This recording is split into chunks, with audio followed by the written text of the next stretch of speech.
21대 국회가 문을 연 지 오늘로 딱 한 달이 됐습니다. 한 달 새 발의된 법안만 무려 1,200건에 이르는데요. 국회 상임위원장 자리를 모두 꿰차면서 독주 체제를 갖추게 된 여당. 경제 규제 법안 처리에도 한껏 속력을 낼 전망입니다. 경제계 고민이 여느 때보다 깊습니다. 주요 쟁점 법안들을 살펴봤습니다. 먼저 노동 환경 분야입니다. 30건 넘는 법안들이 올라왔는데 80%가 규제를 강화하겠다는 내용입니다.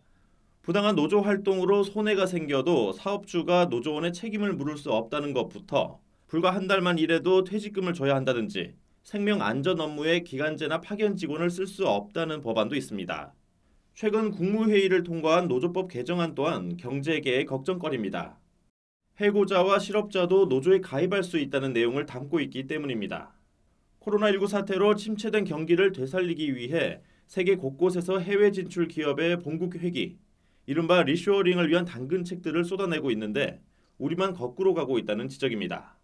미국, 영국, 독일 같은 경우에는 그 노조의 그 불법 파업에 대해서 그 사용자가 기업을 운영하는 CEO들이 대응할 수 있는 수단들이 있습니다. 예를 들면은 대체근로라든지. 우리나라 같은 경우는 그런 부분이 전혀 없고 노조에 대해서 우호적인, 그러니까 편파적인 운동장이다. 상법과 관련해 가장 우려가 큰 법안은 해외 선진국에서도 찾기 힘든 다중대표 소송제 도입입니다.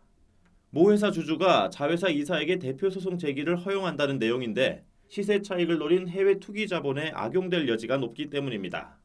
CEO 교체와 정관 변경을 요구하고 설비 투자를 위한 증자에 반대하며 막대한 시세 차익을 챙겼던 과거 SK 소버린 사태나 SKT 타이거 사태가 재발할 가능성이 높다는 겁니다. 특히 자회사, 증손회사 지분율이 높은 지주회사들이 걱정입니다. 예컨대 시가총액이 12조 원대인 LG의 경우 0.01% 수준인 12억 원어치의 주식만 사들여도 LG그룹 모든 계열사의 장부를 들여다보는 건 물론 소송까지도 가능해집니다.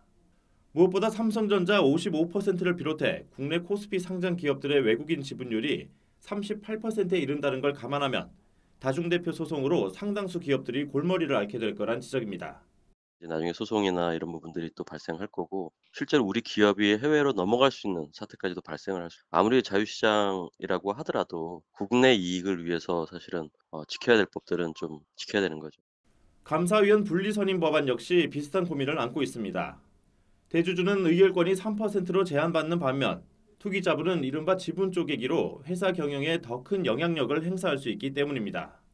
SK 소버린 사태에서 SK 주식 14.99%를 쥐고 있던 소버린이 2.99%씩 펀드를 5개로 쪼개 의결권을 행사한 게 대표적인 사례입니다.